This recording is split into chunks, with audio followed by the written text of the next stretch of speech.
नमस्कार जोहार, मैं राजू और आप देख रहे हैं 24 झारखंड न्यूज। चलिए जानते हैं झारखंड की सुबह से लेकर शाम तक की तमाम बड़ी खबरों को। चक्रवाती तूफान मिचोंग का झारखंड में कहर, फसलों को भारी नुकसान की आशंका, किसानों के माथे पर चिंता की लकीरें। चक्रवाती तूफान मिचोंग का असर झारखंड के लगभग सभी जिलों में देखा जा रहा है। पिछले 2 दिनों से मौसम का मिजाज बदला हुआ है। हल्की बूंदाबांदी और आसमान में बादल छाए रहने से परेशानी बढ़ी है। सुबह में लोग कोहरा का सामना कर रहे। मौसम में आए बदलाव में तापमान में भी गिरावट महसूस किया जा रहा है। इन सबके बीच सबसे अधिक चिंता किसानों को सताने लगी है। पहले किसान बारिश नहीं होने से फसल बचाने को परेशान थे और अब वर्षा होने के कारण तैयार फसल को बचाने को जद्दोजहद में लगे हैं। धान के फसल काटकर खलिहान में रखे गए हैं और कुछ के खेत में पड़े हुए हैं, कुछ काटे नहीं जा सके हैं। बारिश से इन सभी फसलों को नुकसान होना तय है। खलिहान में प्लास्टिक के शीट, तिरपाल आदि ढक बचाने का प्रयास कर रहे। हल्की बारिश शायद बचाव भी हो जाए, लेकिन यदि जोरदार हुई तो भारी नुकसान की संभावना है। मौसम विभाग के पूर्वानुमान के अनुसार गुरुवार को 10 mm वर्षा होगी। इतनी बारिश धान के फसल को नुकसान पहुंचाने के लिए पर्याप्त है। कृषि वैज्ञानिक के अनुसार बारिश से रबी फसल को काफी फायदा होगा, लेकिन धान, आलू, सरसों जैसे फसलों को इससे नुकसान होगा। बारिश का पानी जमा होने से धान सड़ने की आशंका है। आलू के फसल को झुलसा लगने की संभावना बनेगी। वहीं सरसों के फसल में भी लाही लगने से काफी नुकसान होगा। सऊदी अरब में फंसे झारखंड के 45 मजदूर वीडियो शेयर कर सरकार से वतन वापसी की लगाई गुहार। झारखंड के 45 प्रवासी मजदूर सऊदी अरब में फंसे हुए हैं। मजदूरों ने वीडियो शेयर कर वतन वापसी की गुहार लगाई है। सभी केंद्र और राज्य सरकार से मदद की अपील कर रहे हैं। झारखंड के बोकारो, हजारीबाग और गिरिडीह जिले के मजदूरों का विदेश में फंसने का सिलसिला जारी है। झारखंड के प्रवासी मजदूरों के विदेश में फंसे होने का मामला एक बार फिर सामने आया है। इस बार झारखंड के 45 प्रवासी मजदूर सऊदी अरब में फंसे हुए हैं। पिछले 5 महीनों से मजदूरों को कंपनी द्वारा मजदूरी का भुगतान नहीं किया जा रहा। मजदूरों के सामने खाने पीने का संकट खड़ा हो गया है।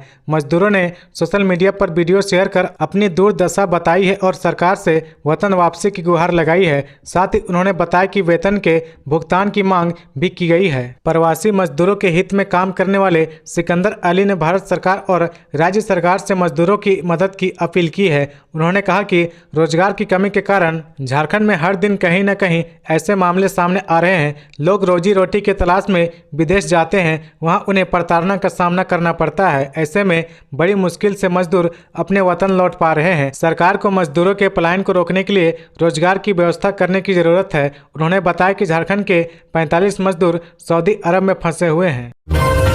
राज्यसभा सांसद धीरज साहू के लोहरदगा स्थित आवास पर आईटी का छापा। राज्यसभा सांसद धीरज साहू के घर पर आयकर विभाग की टीम पहुंची है। अब तक मिली जानकारी के अनुसार यह सर्वे है। धीरज साहू के लोहरदगा और रांची के दोनों घरों में यह सर्वे जारी है। कुल 5 ठिकानों में सर्वे कर रही है, जिसमें एक रांची, एक लोहरदगा और उड़ीसा में 3 जगह है। राजधानी रांची में रेडियम रोड स्थित सुशीला निकेतन में भी आयकर विभाग की टीम पहुंची है।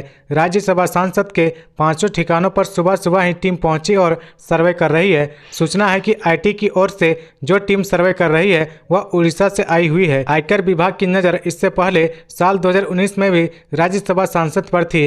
12 दिसंबर 2019 को रांची एयरपोर्ट से बरामद 30 लाख रुपए मामले में आयकर विभाग की टीम ने सांसद साहू के घर पर छापा मारा था। तब आयकर विभाग के अधिकारियों ने लोहरदगा स्थित सांसद के पुश्तैनी मकान को खंगाला था। आयकर विभाग की टीम इन सभी जगहों पर भी कई कागजातों की जांच कर रही है। रांची के रेडियम रोड स्थित सुशीला निकेतन में काम करने वाले कर्मचारियों को भी अंदर प्रवेश करने नहीं दिया गया है। दरवाजे पर सुरक्षा कर्मी भी तैनात है जो किसी को अंदर प्रवेश नहीं करने दे रहे हैं। खबरों में आगे बढ़ने से पहले अगर अभी तक आपने इस चैनल को सब्सक्राइब नहीं किया तो प्लीज सब्सक्राइब कर ले, जिससे झारखंड की हर छोटी सी बड़ी खबर की अपडेट आप तक पहुंचता रहे। ईडी ऑफिस नहीं पहुंचे एसपी नौशाद आलम। पिछली पूछताछ में आमदनी और संपत्ति के सवालों में भी उलझे थे। गवाहों को भड़काने का भी आरोप। ईडी ने साहिबगंज एसपी नौशाद आलम को तीसरी बार समन भेजकर पूछताछ के लिए 6 दिसंबर को रांची स्थित क्षेत्रीय कार्यालय में बुलाया था, लेकिन साहिबगंज एसपी ईडी ऑफिस नहीं पहुंचे। पहले समन पर भी नौशाद आलम ईडी ऑफिस हाजिर नहीं हुए थे। हालांकि दूसरे समन पर 28 नवंबर को उनसे पहले चरण की पूछताछ हो चुकी है, लेकिन उस दौरान उन्होंने असहयोगात्मक रवैया अपनाया था, जिसके बाद ईडी ने उन्हें तीसरी बार समन भेजा था। बता दें कि साहिबगंज एसपी पर ईडी के गवाह विजय हांसदा को भड़काने की साजिश में शामिल रहने और उसकी दिल्ली यात्रा की व्यवस्था करने का आरोप है। ईडी ने विजय हांसदा पर नजर रखने के दौरान यह पाया कि विजय हांसदा ने सीबीआई जांच के आदेश को चुनौती देने के लिए दिल्ली की यात्रा की थी और सुप्रीम कोर्ट में याचिका दायर की थी। उनकी इस दिल्ली यात्रा के लिए साहिबगंज एसपी ने टिकटों की व्यवस्था की थी। जांच में इसकी पुष्टि होने और एक पुलिस अधिकारी से इस सिलसिले में व्हाट्सएप पर की गई बातचीत का ब्यौरा मिलने के बाद ईडी ने साहिबगंज एसपी को पहली बार नोटिस जारी कर 22 नवंबर को पूछताछ के लिए बुलाया था। हालांकि वह वरीय अधिकारियों से दिशा निर्देश मांगने के नाम पर पूछताछ के लिए हाजिर नहीं हुए। बाद में ईडी ने उन्हें दूसरा समन भेजकर 28 नवंबर को हाजिर होने का निर्देश दिया। दूसरी बार समन के आलोक में वह हाजिर हुए, लेकिन जांच में सहयोग नहीं किया। अभिनेत्री अमीषा पटेल चेक बाउंस मामला, रांची सिविल कोर्ट में हुई सुनवाई। अभिनेत्री अमीषा पटेल के चेक बाउंस मामले से जुड़े मामले की सुनवाई बुधवार को रांची सिविल कोर्ट में हुई। सुनवाई के दौरान शिकायतकर्ता अजय कुमार सिंह ने गवाह से क्रॉस एग्जामिनेशन किया गया। इसके वहीं पूर्व की सुनवाई में कोर्ट ने अमीषा पटेल पर 1000 रुपये का जुर्माना लगाया था। अमीषा पटेल के वकील की ओर से जुर्माने की राशि जमा की गई। बुधवार को हुई सुनवाई के बाद अगली सुनवाई 11 दिसंबर को होगी। यह सुनवाई judicial magistrate first class Digvijay Nath Shukla की अदालत में होगी। यह मामला साल 2018 का है। झारखंड रांची के रहने वाले फिल्म निर्माता अजय कुमार सिंह ने अमीषा पटेल के खिलाफ मामला दर्ज कराया था। प्राप्त जानकारी के अनुसार अमीषा पटेल और उनके बिजनेस पार्टनर कुणाल ने उनके साथ धोखाधड़ी की थी। अजय कुमार सिंह ने अमीषा पटेल के खिलाफ चेक बाउंस, धोखाधड़ी और धमकी देने का आरोप लगाया है। इसी मामले में अमीषा पटेल को उपस्थिति के लिए समन जारी हुआ था, लेकिन कई बार समन के बावजूद वह अदालत में खुद या अपने अधिवक्ता के माध्यम से उपस्थित नहीं हो रही थी। अमन सिंह हत्याकांड, जेल में पैर दबाने वाले ने ही जिस्म में उतार दी थी गोलियां, आरोपी ने कबूला जुर्म। अमन सिंह की हत्या के आरोपी रितेश यादव उर्फ सुंदर महतो ने सरायढेला में पुलिस लगातार पूछताछ कर रही है। उसे सोमवार को 5 दिनों की रिमांड पर लिया गया है। पुलिस सूत्रों ने बताया कि हत्यारोपी रितेश यादव उर्फ सुंदर ने अपना जुर्म कबूल कर लिया है। उसका कहना है कि उसने ही अमन सिंह को एक पिस्तौल से 9 गोलियां मारी है। पिस्तौल के मैगजीन में कुल 14 गोलियां थी। जब अमन सिंह अस्पताल वार्ड के बिस्तर पर लेटकर गाना सुन रहा था, तभी वह पिस्तौल लेकर उसके पास गया और दनादन गोलियां चलाने लगा। अंत में उसके सिर पर गोली मारी। जब वह पूरी तरह से संतुष्ट हो गया कि अमन सिंह की मौत हो गई है, तब वह वहां से हटा और पिस्तौल को जेल परिसर के बाहर बेकार बांध की तरफ फेंक दिया। उसने बताया कि उसके पास 2 पिस्तौल आई थी, लेकिन वह यह नहीं बता रहा कि उसे पिस्तौल किसने दी और पिस्तौल कैसे आई। उसने स्वीकार किया कि इस हत्याकांड का साजिशकर्ता आशीष रंजन उर्फ छोटू व रिंकू सिंह है। दोनों ने इस घटना को अंजाम देने के लिए अच्छी खासी राशि देने की बात कही थी। रितेश ने बताया कि वह जेल में कुछ दिन पहले 25 नवंबर को ही आया था, इसलिए सभी बंदियों का नाम नहीं जानता है, लेकिन हत्या के पहले और बाद में कई बंदियों ने उसका सहयोग किया। इससे कुछ का नाम उसने पुलिस को बताया है। पुलिस सूत्रों ने बताया कि एक ही पिस्तौल से गोली मारी गई थी, लेकिन बैकअप के लिए 2 पिस्तौल मंगवाई गई थी। घटना को अंजाम देने के बाद पिस्तौल को फेंक दिया गया, जो बाद में जेल के बाहर से बरामद की गई है। दोनों पिस्तौल लोडेड हैं। एक पिस्तौल से गोली चलाई गई है। घटनास्थल से 7 खोखा व 1 पेलेट बरामद किया गया है। पिस्तौल और गोलियों को FFL में जांच के लिए भेजा जाएगा। झारखंड के मुख्य सचिव बदले, एल ख्यांगते बने नए मुख्य सचिव। झारखंड के मुख्य सचिव बदल दिए गए हैं। नए मुख्य सचिव एल ख्यांगते बने हैं। इससे पहले सुखदेव सिंह राज्य के मुख्य सचिव थे, लेकिन अब उन्हें ATI का निर्देशक बना दिया गया है। झारखंड सरकार के कार्मिक प्रशासनिक सुधार तथा राज्य भाषा विभाग ने इस संबंध में सूचना भी जारी कर दिया है। झारखंड के नए सचिव एल ख्यांगते के पास अपर मुख्य सचिव वन, पर्यावरण एवं जलवायु परिवर्तन विभाग का भी अतिरिक्त प्रभार होगा। बीजेपी पर हेमंत सोरेन नरम, विधानसभा चुनावों के रिजल्ट पर मुख्यमंत्री ने दिया बयान, इंडिया में पड़ सकती है दरार। छत्तीसगढ़ समेत 3 राज्यों के विधानसभा चुनावों के परिणाम को लेकर मुख्यमंत्री हेमंत सोरेन ने कहा कि झारखंड पर इसका कोई असर नहीं पड़ेगा। बता दें कि हालिया विधानसभा चुनावों के परिणाम के बाद पहली बार सीएम की प्रतिक्रिया सामने आई है। मुख्यमंत्री ने आगे भी कहा कि जो जितनी मेहनत करेगा उसे वैसा परिणाम मिलेगा। पहले भी दूसरे राज्यों में ऐसे परिणाम आते रहे हैं। लोकसभा चुनाव में भाजपा द्वारा 400 से अधिक सीटें लाने के दावे पर हेमंत सोरेन ने कहा कि लोकतंत्र में सबको अपनी बातें रखने की छूट है, कोई कुछ भी बोल सकता है, किसी का मुंह बंद नहीं किया जा सकता। लोकतंत्र में असली फैसला जनता करती है, जनता जो फैसला करती है उसे पूरी दुनिया देखती है। मुख्यमंत्री को काला झंडा दिखाने पर हिरासत में भाजपा युवा के जिला अध्यक्ष। जमशेदपुर के सिद्धगोड़ा टाउन हॉल में आयोजित एक कार्यक्रम में शामिल होने जा रहे सीएम हेमंत सोरेन को काला झंडा दिखाया गया। इसकी गुप्त सूचना मिलने पर सिद्धगोड़ा पुलिस ने भारतीय जनतंत्र मोर्चा युवा के जिला अध्यक्ष अमित शर्मा को हिरासत में ले लिया है। उन्हें बिरसा नगर थाना में लाकर रखा गया है। अमित शर्मा को हिरासत में लिए जाने की जानकारी मिलने पर पार्टी प्रवक्ता आकाश शाह के नेतृत्व में काफी संख्या में पार्टी के पदाधिकारी व कार्यकर्ता बिरसा नगर थाना पहुंचे। उन्होंने वहां पहले अमित शर्मा से मुलाकात कर जानकारी हासिल की। इसके बाद थाना प्रभारी से मिलने का प्रयास किया गया। थाना प्रभारी मुख्यमंत्री के आगमन के कार्यक्रम में विधि व्यवस्था की ड्यूटी में व्यस्त रहने के कारण पार्टी कार्यकर्ताओं से नहीं मिल पाए हैं, जिसके कारण हिरासत में लिए जाने के कारणों का सही आकलन नहीं हो पाया है।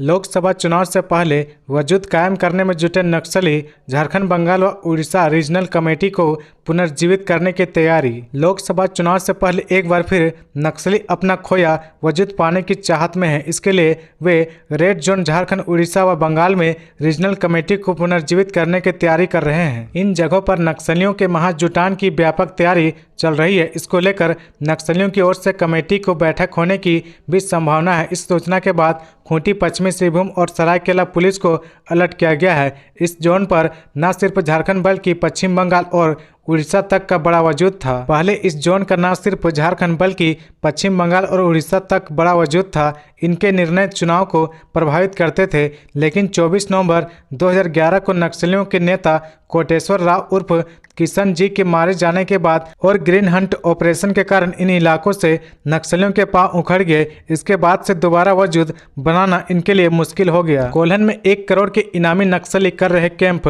वर्तमान में भाकपा माओवादियों के सभी सेंट्रल कमेटी मेंबर कोल्हन में कैंप कर रहे हैं। इनमें 1 करोड़ के 4 इनामी माओवादी मिसिर बेसरा, असीम मंडल, पतिराम मांझी उर्फ अनल और प्रयाग मांझी शामिल है। 1.5 साल में नहीं बनी सिविल सेवा संशोधित नियमावली। 23 साल में सिर्फ 10 परीक्षा ही हुई है। झारखंड लोक सेवा आयोग जेपीएससी द्वारा 11वीं संयुक्त सिविल सेवा परीक्षा की प्रक्रिया कब शुरू होगी, यह यक्ष प्रश्न बना हुआ है। 7वीं से 10वीं सिविल सेवा का फाइनल रिजल्ट 31 मई 2022 को जारी होने के बाद से 11वीं सिविल सेवा परीक्षा संशोधित नियमावली के तहत लेने का निर्णय लिया गया है। इस संशोधित नियमावली में पीटी में आरक्षण, इंटरव्यू मापदंड, क्वालिफाइंग मार्क्स निर्धारण, पीटी अंक निर्धारण, रोस्टर आदि तय करने के लिए राज्य सरकार के स्तर से अपर मुख्य सचिव एल ख्वांगते की अध्यक्षता में कमेटी बनी है। लेकिन लगभग 1.5 वर्ष बीत जाने के बाद भी कमेटी ने अपनी फाइनल रिपोर्ट जमा नहीं की है। इतना ही नहीं, 11वीं संयुक्त सिविल सेवा परीक्षा के लिए विभागवार रिक्त पदों का भी पता नहीं है, ताकि आयोग के पास अध्यादेश न भेजे जा सके। स्थिति यह है कि झारखंड राज्य बने 23 साल हो गए हैं, लेकिन राज्य में अब तक 10 सिविल सेवा परीक्षा ही हो सकी है। नियमावली के इस बेंच में सिविल सेवा की तैयारी में लगे अभ्यर्थी परीक्षा से पहले अब अपनी बढ़ती उम्र को लेकर चिंतित हो रहे हैं। जेपीएससी ने संशोधित नियमावली तैयार करने के लिए कई सुझाव भी भेजा है। इसके तहत पीटी में क्षैतिज आरक्षण देने के लिए रिजल्ट तैयार करने की प्रक्रिया स्पष्ट होनी चाहिए। इसी प्रकार मुख्य परीक्षा फल प्रकाशन के लिए क्षैतिज आरक्षण का उल्लेख करना होगा। इसके अलावा आरक्षण का लाभ प्राप्त करने के लिए निर्गत प्रमाण पत्र ऑनलाइन आवेदन की अंतिम तिथि के बाद ना हो, प्रमाण पत्र विहित प्रपत्र में हो। विभिन्न कोटियों के साथ दिव्यांगों तथा खेलकूद में उम्मीदवारों के लिए भी न्यूनतम अर्हता दर्शाना जरूरी है। सर्विस और कैटेगरी वाइज वैकेंसी में क्षैतिज आरक्षण का विवरण उदाहरण के रूप में देने की आवश्यकता है। कोर्ट के आदेश से राज्य के परिवहन विभाग के कार्यालय की संपत्ति अटैच इंटीग्रेटेड चेक पोस्ट के निर्माण से जुड़े मामले में कॉमर्शियल कोर्ट रांची के आदेश पर मंगलवार को झारखंड परिवहन विभाग के मुख्यालय की संपत्ति को अटैच कर लिया गया है। यह कार्यालय धुरवा थाना क्षेत्र के FFP बिल्डिंग में स्थित है। किसी सरकारी विभाग की संपत्ति को अटैच करने की यह संभवतः पहली घटना है। यह जानकारी मैसेज KS सॉफ्टनेट लिमिटेड कंपनी के वकील वैभव गहलोत ने दी है। उन्होंने बताया कि कोर्ट के आदेश से नाजिर जिसान इकबाल के नेतृत्व में 4 सदस्यीय टीम मंगलवार को परिवहन मुख्यालय पहुंची। इसके बाद परिवहन सचिव कृपानंद झा सहित अन्य अधिकारी के दफ्तर और अन्य दफ्तरों में मौजूद कंप्यूटर, फर्नीचर सहित अन्य सामान की सूची तैयार कर उसको जब्त करने की कार्रवाई की। अब जब्त सभी सामान के मूल्य का आकलन कर उसे बेचने की प्रक्रिया शुरू होगी। यह कमेटी कोर्ट को रिपोर्ट सौंपेगी। अधिवक्ता ने बताया कि यह मामला वर्ष 2004 का है। झारखंड सरकार की तरफ से बॉर्डर एरिया में इंटीग्रेटेड चेक पोस्ट बनाने के लिए टेंडर निकाला गया था। टेंडर के नियमावली के अनुसार कुल 9 चेक पोस्ट बनाने थे और यह चेक पोस्ट बनाने की जिम्मेदारी मैसर्स के सॉफ्टनेट कंपनी को दी गई थी। हालांकि 5 पोस्ट बनाने की जवाबदेही कंपनी को दी गई थी, लेकिन अलग अलग विभागों से क्लियरेंस नहीं लिया गया। फिर जमीन अधिग्रहण और अन्य बातों को लेकर 12 अप्रैल 2013 को सरकार ने प्रोजेक्ट का काम रोक दिया, लेकिन प्रोजेक्ट ड्रॉप होने के बाद कंपनी ने राज्य सरकार से अपने खर्च किए गए पैसे की मांग की। राज्य सरकार ने वर्ष 2017 में कंपनी को 11 करोड़ रुपए लौटाने की बात स्वीकारी थी। अमृत भारत स्टेशन योजना में शामिल हुआ Patratu railway station. Patratu railway station को अमृत भारत स्टेशन योजना में शामिल कर लिया गया है। अमृत भारत स्टेशन योजना में शामिल करने की अनुशंसा सांसद जयंत सिन्हा ने की थी। इस योजना के तहत रेलवे स्टेशनों व हॉल्ट का अपग्रेडेशन, विस्तारीकरण व सुंदरीकरण का कार्य किया जाता है। रेल मंत्रालय ने इसके विस्तारीकरण व सुंदरीकरण के लिए प्रथम फेज में लगभग 5 करोड़ रुपए की स्वीकृति दी है। इससे रेलवे स्टेशन के प्लेटफॉर्म संख्या 1, 2 व 3 का विस्तारीकरण होगा। स्वयं संचालित सीढ़ी लगेगी। साथ ही यात्रियों के लिए फुट ओवरब्रिज का निर्माण किया जाएगा। संसदीय प्रतिनिधि महेंद्र कुमार महतो ने इस बात की जानकारी देते हुए कहा कि सांसद जयंत सिन्हा ने रेल मंत्री अश्विनी वैष्णव से इस स्टेशन को अमृत भारत योजना में शामिल करने की अनुशंसा की थी। इस योजना से स्टेशन का पूरी तरह कायाकल्प होगा, यात्री सुविधाओं का विस्तार होगा, स्टेशन की प्रसिद्धि और बढ़ेगी। मुखबिर की सूचना पर हुई गिरफ्तारी। रिम्स से भागने में कैदी की पत्नी मास्टरमाइंड।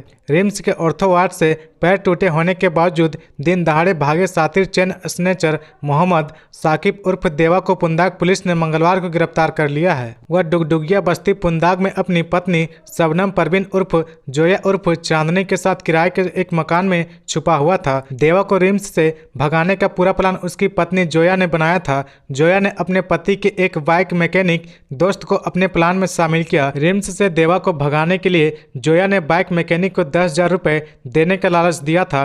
3 दिसंबर को प्लान के तहत वह स्कूटी लेकर रिम्स पहुंचा और ऑर्थो वार्ड में भर्ती देवा को गोद में उठाकर स्कूटी तक लाया। इसके बाद स्कूटी पर बैठाकर उससे हिंद पीढ़ी ले गया। उधर जोया पति को छुपाने के लिए पुंदाग में एक घर किराए पर ली हुई थी। हिंद पीढ़ी से वह उसे पुंदाग ले गई थी। जोया और देवा की गिरफ्तारी के बाद पुलिस अब उसके दोस्त की तलाश कर रही है।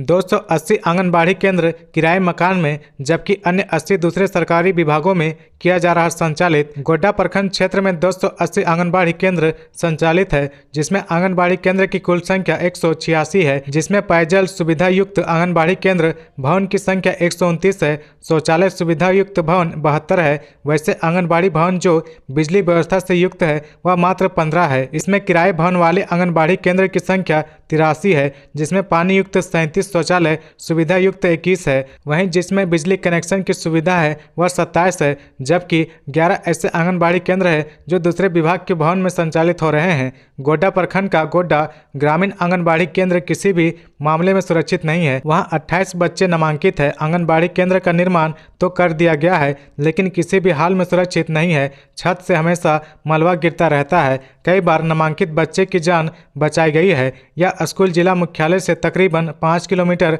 दूरी पर स्थित है। अधिकांश बच्चे गरीब वर्ग के हैं। तो ये थी आज की झारखंड की टॉप बड़ी खबरें। इसी तरह झारखंड की हर छोटी सी बड़ी खबर देखने के लिए आप हमारे चैनल 24 झारखंड न्यूज को सब्सक्राइब करके बेल आइकन प्रेस कर ले, जिससे झारखंड की हर छोटी सी बड़ी खबर की अपडेट आप तक पहुंचता रहे। तो आज के लिए बस इतना ही। हमें दीजिए इजाजत, फिर मिलते हैं नेक्स्ट न्यूज में।